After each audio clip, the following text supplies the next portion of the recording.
Why some people see a color you can't.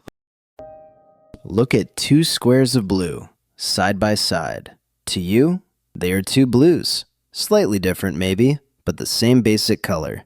Now hand that same pair to someone who grew up speaking Russian. They do not see two blues.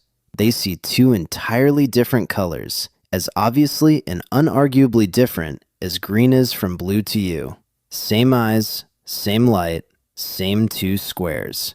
The only thing that changed is the language humming quietly behind their eyes, which raises a genuinely strange possibility. We tend to assume our eyes just show us the world, raw, neutral, the same for everyone. But what if the words your language happens to carry could change not only what you call a color, but how fast your eyes can even tell two colors apart? What if part of what you see was decided for you, long ago, by the vocabulary you were born into? Think of your language as a set of labeled drawers. When something new lands in front of you, you sort it, instantly, without noticing, into whatever drawers you happen to own. English gives you one big drawer marked blue, light blue, dark blue, sky, navy, all tossed into the same place. Russian is different. It forces a split.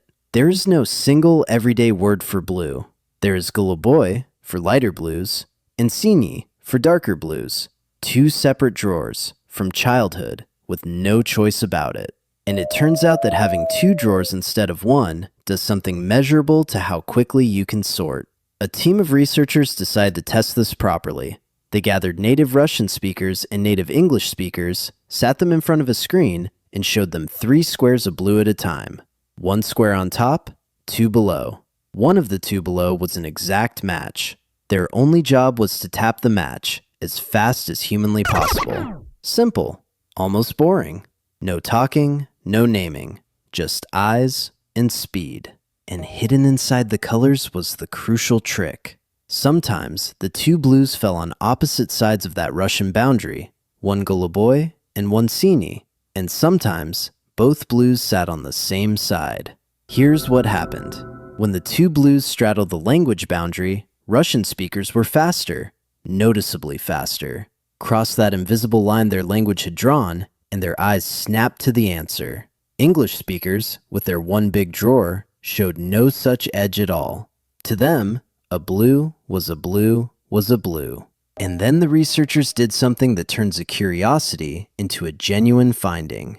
They made people mutter a stream of numbers under their breath while they sorted. Verbal interference, a way to tie up the language part of the brain and keep it busy. And the Russian advantage vanished. Clog up the language, and the extra color vision switches off, which means language was not just sitting there as a label, it was doing work, live, in the moment of seeing. Recent brain research backs this up from a completely different direction. When the wiring between the visual and language regions of the brain is damaged, the fingerprint of language on visual activity fades with it. Now, before we get carried away, and this is where honesty matters, the effect is not magic, and it has real limits. It is small, it is fast. It shows up most on the hardest, closest comparisons. And crucially, your eyes are not built by your dictionary. Babies too young for a single word still tell colors apart. So do animals with no language whatsoever. So language is not painting the world for you. It is not inventing the colors. It is doing something subtler and stranger, tuning the dial, sharpening a boundary here, blurring one there, nudging what your attention leaps to first. You still see the same physics. You just carve it up along the language quietly handed you, which means you do not see the world raw, and you never have. You see it through a set of categories you did not choose and cannot fully feel. A filter installed before you could speak, running silently every time you open your eyes. And here's the hopeful part hiding inside that.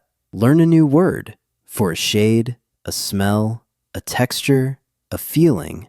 And you do not just gain a label, you may, very faintly, start to see the thing the word points at. The world does not change. Your ability to notice it does. Somewhere out there is a color you walk past every day and never quite see. Not because your eyes are weak, but because nobody ever gave you the drawer. You do not see the world as it is. You see it as your language taught you to sort it. So if a single missing word can quietly hide a color from you, what else is sitting in plain sight? Invisible, just because you were never handed the word for it. If you enjoyed this strange little journey, subscribe and help us reach 1 million curious minds. There are many more weird facts hiding in plain sight, and we intend to bother all of them. The only question left is, which one we bother next?